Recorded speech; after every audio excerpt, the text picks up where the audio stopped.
Tiré de Contes du Pays Gallo d'Adolphe Forêt, les éditions de l'Avenir présentent La princesse Yvonne.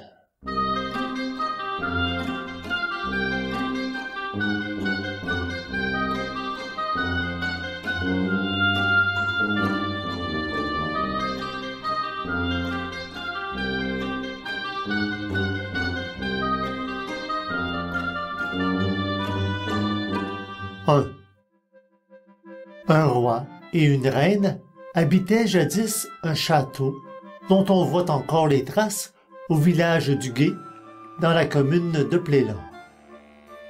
Ils eurent une fille, un amour d'enfant, mais si chétive que les médecins jugèrent nécessaire de la confier à une nourrice des bords de la mer. On fit choix d'une vigoureuse paysanne du bourg de Saint-Briac, qui semblait offrir toutes les garanties désirables pour élever l'enfant d'aussi grands personnages. Cette séparation causa aux parents un chagrin véritable. Ils acceptèrent cependant, en songeant que la vie de la petite Yvonne dépendait de ce sacrifice. Les années s'écoulaient et chaque jour, le roi et la reine se félicitaient de leur résolution. L'enfant se fortifiait et devenait la plus charmante créature que l'on puisse imaginer.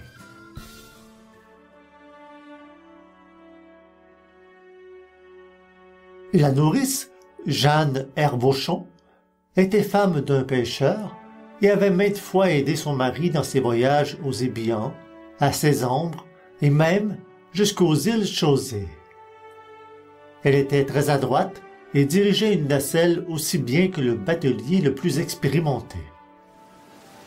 Par une brûlante journée d'été, la nourrice eut l'idée, pour procurer à la petite princesse la douce fraîcheur de l'eau, d'aller faire une promenade en mer.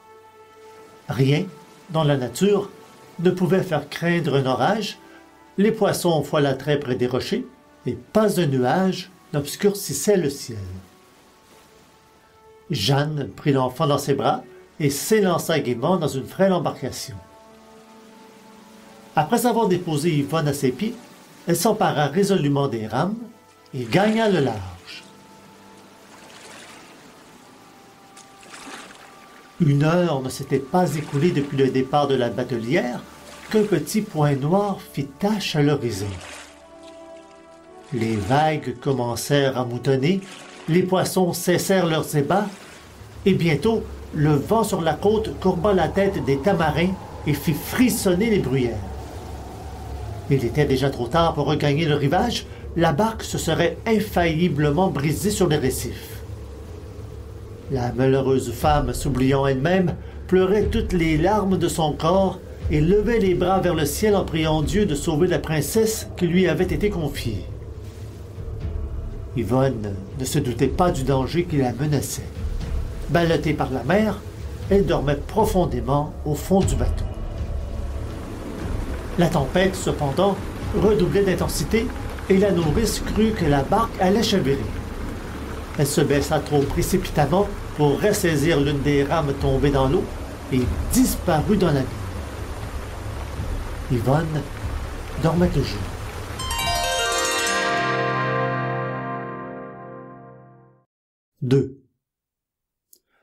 On eût pu croire vraiment qu'il suffisait d'une victime pour calmer la fureur des flots, car presque aussitôt, l'orage cessa.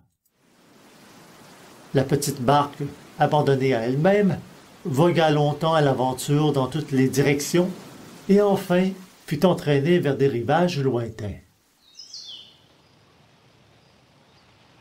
À son réveil, Yvonne se trouva mollement couchée sur un gazon émaillé de fleurs. Une vieille femme, d'une taille gigantesque, était assise à ses côtés et l'examinait attentivement. L'enfant ferma les yeux pour ne pas la voir, tant elle lui faisait peur.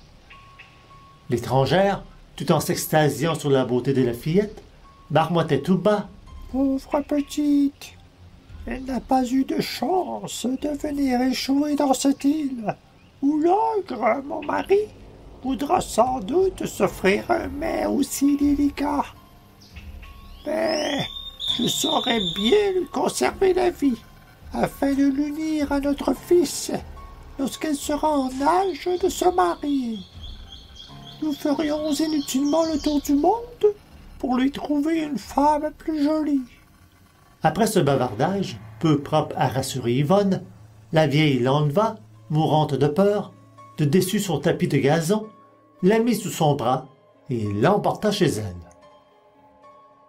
Lorsqu'elles furent arrivées, la femme de l'ogre, qui n'était pas méchante, remarquant l'air malheureux de la pauvre enfant, voulut la rassurer. Elle lui fit des avances et lui donna des tartines de confiture qu'Yvonne dévora malgré son chagrin, car elle n'avait rien pris depuis le matin.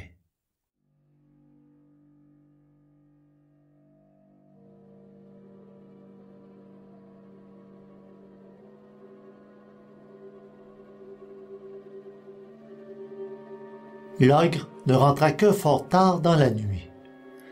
Sa première parole fut pour demander à manger. On lui servit un veau tout entier qui disparut dans un clin d'œil. Il en fut de même d'une douzaine de canards, d'un lièvre et de 6 lapins, sans compter un grand nombre de pains et un plus grand nombre de bouteilles de vin. En passant pour aller se coucher, près du lit où reposait Yvonne, qui dormait d'un profond sommeil, ses narines se dilatèrent. Il ouvrit les rideaux en disant « Je sens la chair fraîche. » Sa femme le repoussa en s'écriant « Ne touche pas à cet enfant. » Mais pourquoi cela? Je ne comprends pas qu'on ne l'ait pas fait rôtir pour mon souper. Regarde-la donc, monstre que tu es, dit la vieille en approchant la lumière du visage de la fillette. Aurais-tu le courage de manger un ange pareil?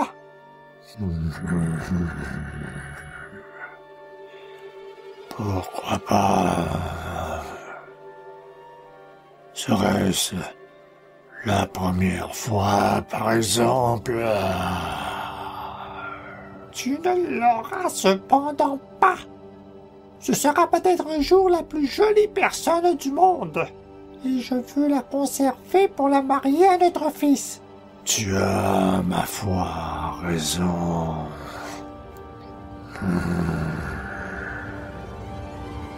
Je n'y avais pas songé. C'est une bonne idée que tu as là.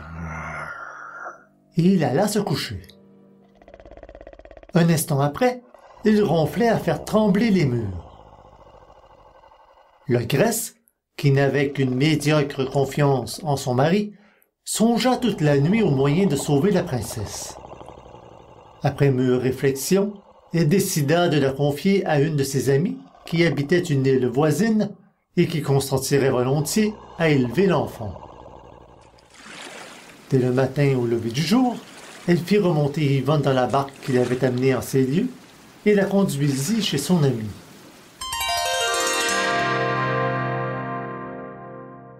Trois. Pendant ce temps-là, le roi et la reine pleuraient la perte de leur enfant. Ils la faisaient rechercher inutilement dans toute la Bretagne, mais des années s'écoulaient sans qu'ils entendissent parler d'elle. La reine, n'ayant pas eu d'autre enfant, la couronne devait revenir à un neveu du souverain. Souvent, le roi disait à ce neveu qu'il affectionnait « Que n'ai-je, ma fille? Je vous unirai l'un à l'autre, je serai le plus heureux des pères. » Le jeune prince, un peu plus âgé qu'Yvonne, avait si souvent entendu parler de sa cousine qu'il en était devenu amoureux sans la connaître. Or, un jour, il dit au roi « Sire, permettez-moi d'aller à la recherche de la princesse votre fille. J'ai le pressentiment que je la découvrirai. » Bien que le roi et la reine doutassent beaucoup du résultat des recherches du jeune homme, bien qu'ils ressentissent une vive peine à se séparer de lui, ils ne purent que le remercier de sa détermination et l'encourager dans son noble dessein. Le prince, ravi d'aller chercher la dame de ses rêves, partit immédiatement. Le futur roi parcourut le pays dans tous les sens, sans oublier le plus petit recoin et sans découvrir la moindre trace de sa cousine. Il ne lui restait plus à visiter qu'une île, à peu près déserte, dans laquelle il ne supposait guère la rencontrer. Il y arriva fatigué, ennuyé, triste, malheureux, en songeant qu'il allait rentrer seul au gué de Plénor. C'était précisément l'île qu'habitait Yvonne. La princesse était à la porte de sa demeure, donnant sur la mer, occupée à regarder quelques barques de pêcheurs qui voguaient au loin et le bateau qui venait d'amener le voyageur. Celui-ci l'aperçut, sentit battre son cœur en présence de cette adorable jeune fille, la plus belle qu'il eût jamais vue. Yvonne, de son côté, se sentait attirée vers l'étranger. « C'est elle! Voilà bien le portrait que je m'en étais fait! » Et il eut vite oublié ses fatigues et ses peines. Le prince s'avança vers la belle enfant, la salua respectueusement et lui fit connaître le but de son voyage. Au récit de la disparition de la fillette et du chagrin du roi et de la reine, la princesse, très émue, versa d'abondantes larmes. En terminant, le voyageur dit à Yvonne, « Pourriez-vous, mademoiselle, me donner quelques renseignements et m'aider dans mes recherches? » Si je ne craignais d'être trop présomptueuse, en supposant que je puisse être la fille d'un roi, je vous dirais, c'est moi. L'histoire que vous venez de narrer est la mienne. Et elle raconta à son tour tout ce qui lui était arrivé. Hélas, j'ai perdu l'espoir de revoir ma famille. Un pareil bonheur ne m'est pas réservé. Dieu en a peut-être décidé autrement. Ma cousine avait au cou, lorsqu'elle fut mise en nourrice, un médaillon semblable à celui-ci, renfermant les portraits de ses parents. Et il ouvrit un bijou qu'il présenta à la jeune fille. En voyant cet objet, Yvonne manqua s'évanouir. « Ciel! Que vois-je? Mon médaillon! » Et elle ôta de son cou un joyau semblable à celui qu'elle avait devant les yeux. Il ne pouvait plus y avoir de doute. Elle était bien la fille du roi. On juge de la joie des deux enfants qui ne songèrent plus qu'au moyen de fuir ensemble. 4. Yvonne, alors âgée de 15 ans, devait épouser dans quelques jours le fils de l'ogre et son retour chez ses futurs parents était décidé pour le soir même. Il n'était pas possible de le retarder sans éveiller des soupçons. Aussi engagea-t-elle son cousin à la laisser partir, mais à la suivre afin de profiter de la première occasion pour se sauver. Le conseil étant prudent, le prince accepta. Les choses se passèrent selon leurs vœux et, dès le lendemain, ils eurent une entrevue dans laquelle ils décidèrent qu'ils fuiraient la nuit suivante. Le soir venu, Yvonne était près du feu, occupée à coudre une robe que l'ogresse lui avait offerte. Cette dernière, couchée depuis quelques instants, disait à la jeune fille, « Couche-toi, enfant, il est tard. Tu te fatigues trop. C'est demain qu'arrive ton fiancé. Il te trouvera laide. » « Non, non, je ne serai pas laide. D'ailleurs, j'ai bientôt fini. » Et la fillette attendait impatiemment que la vieille fût endormie pour aller rejoindre son cousin. L'ogre était magicien et sa femme était fée. Il s'agissait donc, pour leur échapper, de prendre toutes les précautions nécessaires. La princesse savait que la fée cachait chaque soir sous son oreiller sa baguette magique et il était important, pour assurer leur succès, de la lui ravir. Aussitôt qu'Yvonne se fut rendue compte que l'ogresse dormait profondément, elle s'avança sur la pointe du pied, près du lit de la fée, et réussit à s'emparer de la précieuse baguette. Elle en toucha une pomme qui était à cuire en lui disant « Si la fée m'appelle, réponds pour moi. » Et elle sortit rejoindre son cousin. La vieille se réveilla bientôt et s'écria « Allons, Yvonne, va dormir. Je le veux. » « Oui, mère, » répondit la pomme. « Je n'ai plus qu'un ourlet à coudre. C'est fini dans un instant. » L'ogresse se tourna vers la muraille et se rendormit. Les jeunes gens étaient déjà loin. Le lendemain matin, lorsque la fée se leva, sa première pensée fut d'appeler Yvonne. N'obtenant pas de réponse, elle se précipita comme un ouragan dans la chambre de cette dernière.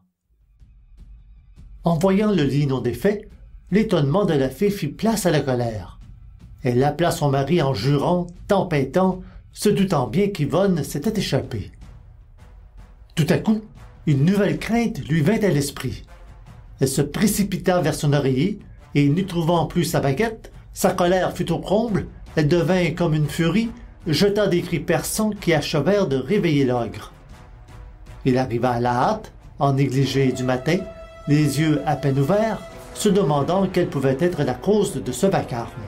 Comprends donc qu'Yvonne s'est enfuie, qu'elle nous a lâchement abandonnés après tout ce que nous avons fait pour elle. Nous l'avons élevée comme notre fille, ou plutôt comme une princesse, car rien ne lui a manqué. Oh, rencontrer autant d'ingratitude chez une créature aussi jeune, c'est à désespérer du monde entier. Petite vipère, si je te repince, je te ferai cuire toute vivante. Et moi, je te croquerai. Toi, tu n'es qu'un sot. Comment? Te voilà encore là? Mais pars donc! Cours après elle pour la rattraper. Tu ne vois pas que la rage me suffoque et que je ne puis y aller moi-même? Le magicien, peu sensible aux apostrophes de ce genre, ne s'en émut pas. Il alla s'habiller, prit ses bottes de 7 lieues et se mit à la recherche de la fugitive. L'ogresse, remise un peu de son émotion, s'enquit de la route suivie par Yvonne et apprit, par des pâtres, qu'elle était accompagnée d'un jeune homme, ce qui redoubla sa fureur. L'ogre, lui, parcourut un rayon de plus de 100 lieues sans les découvrir. Ce ne fut que dans l'après-midi, alors qu'il était harassé de fatigue, que le hasard le conduisit sur les traces des 2 jeunes gens. Yvonne, qui avait constamment l'œil au guet, l'aperçut derrière eux, franchissant les rivières et les montagnes. Il est temps de se servir de la baguette magique ou nous allons être arrêtés. Il en donna un petit coup sur l'épaule du prince, qui fut aussitôt changé en un grand et superbe rosier qui projeta son ombre autour de lui. La princesse fut elle-même changée en une rose s'épanouissant sur l'arbuste. Le magicien vint juste à l'endroit où s'élevait le rosier. Mais là, n'en pouvant plus, il se coucha dessous et fit la sieste. Lorsqu'il se réveilla, les étoiles brillaient au ciel. Comme il n'avait rien mangé de la journée, il envoya la fillette à tous les diables et reprit le chemin du logis. À son arrivée, sa femme s'écria « Comment? Tu reviens seul? » Hélas, oui, je n'ai rien trouvé. Oh! Peut-on chercher ainsi? Ils sont 2. Un jeune homme est avec elle, et tu ne les as pas rencontrés? Mais enfin, qu'as-tu remarqué de particulier? Car tu sais que l'effronté a volé ma baguette. Ma foi, rien. Si ce n'est un beau rosier, comme je n'en avais jamais vu, et une rose d'une beauté remarquable. Oh ciel! Tu n'as pas eu l'esprit de deviner que c'était eux? Sois tranquille, femme. dit l'ogre, qui désirait avoir la paix et surtout son souper. Je les trouverai facilement demain. Maintenant que je sais la direction qu'ils ont prise. Il mangea d'une manière effrayante et alla dormir. Le lendemain, au point du jour, sa femme le réveilla et le fit recommencer son voyage. Yvonne, qui redoutait plus l'ogresse que son mari, fut enchantée lorsqu'elle le vit encore enjamber les montagnes et s'avancer de leur côté. Quand elle supposa qu'il pouvait les apercevoir, il se trouvait près d'une rivière. De sa baguette, elle toucha l'épaule du prince, qui fut immédiatement transformé en bateau. Yvonne, à son tour, se changea en paysanne, monta dans la barque, prit les rames et s'en alla aussi vite que ses forces le lui permirent. L'ogre arriva sur la rive. En voyant cette paysanne qui voyait devant lui, il pensa qu'elle pourrait peut-être lui donner quelques renseignements. Ouais, la fille. Aurais-tu vu passer ici deux amoureux? Yvonne, qui ne tenait pas à lier conversation avec le magicien, lui répondit, sans cesser de ramer et en affectant de parler le langage des paysans. « Que dis-vous, monsieur? Que dis-vous? » Je te demande, petit innocent, si tu as vu un jeune homme et une jeune fille passer ici. « Que dis-vous? Que dis-vous? » cria-t-elle plus fort en s'éloignant. Le magicien, ennuyé d'une pareille réponse, continua son chemin en murmurant La fichue bête. Elle est sourde, apparemment. Le soir, la scène fut encore plus violente que la veille entre l'ogre et sa femme, et celle-ci décida qu'elle irait elle-même à la recherche des fugitifs. Elle y alla en effet, et malgré l'avance du prince et de la princesse, elle ne tarda pas à les suivre de près. Yvonne qui, ainsi que nous l'avons dit, redoutait beaucoup plus l'ogresse que son mari, parce qu'elle la savait infiniment plus intelligente, devint pâle de frayeur en l'apercevant.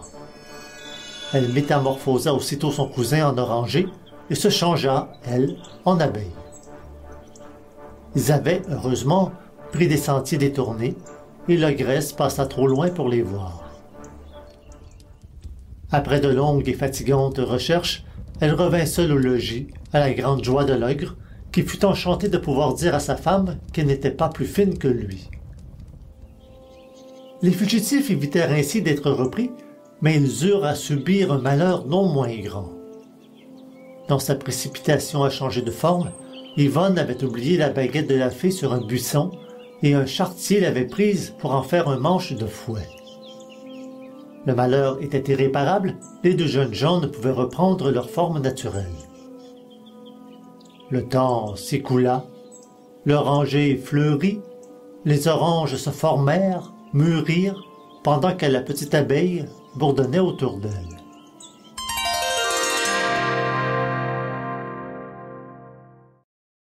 « 5. Le roi de Plélan aimait passionnément la chasse et s'en allait souvent poursuivre les sangliers dans la forêt de Brocéliande.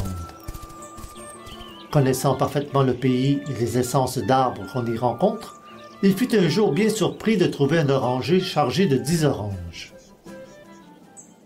Il en cueillit une, et son étonnement devint de la stupeur en voyant la branche saigner à l'endroit où le fruit venait d'être détaché. Le roi se souvint que l'enchanteur Merlin habitait la forêt, et il l'envoya quérir aussitôt pour avoir l'explication de ce prodige si nouveau pour lui. Lorsque Merlin arriva, Sa Majesté lui dit « Toi qui sais tout, peux-tu éclaircir cet étrange phénomène ?»« Parfaitement, sire.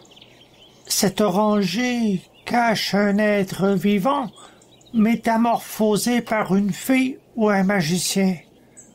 Les 9 oranges qui restent à cet arbre représentent les doigts d'un infortuné qui est devant vous et qui nous entend. Le 10e doigt était le fruit que vous avez cueilli, et c'est pour cela que le sang coule. Peux-tu rendre à ce malheureux sa forme première? Oui, car ma baguette est plus puissante que celle de la fée qui a opéré ce changement. » L'enchanteur toucha l'oranger, le jeune prince apparut aux yeux de tous et alla se jeter dans les bras du roi. Qu'on juge de la joie de ce dernier en embrassant ce cher neveu dont il n'avait plus entendu parler depuis son départ.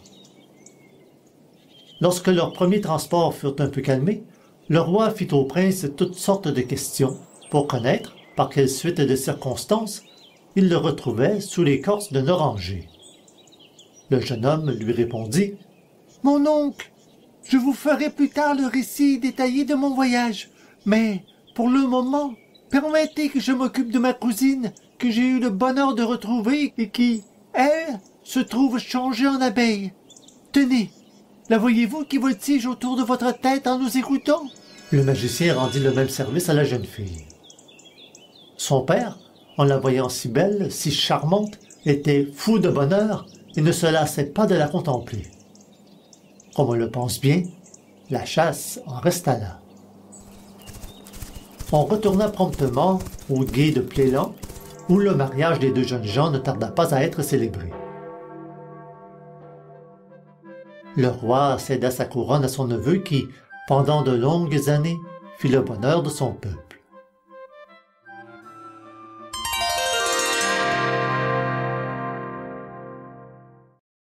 Conté par Julien Niobé du village de Canet, en Pimpon.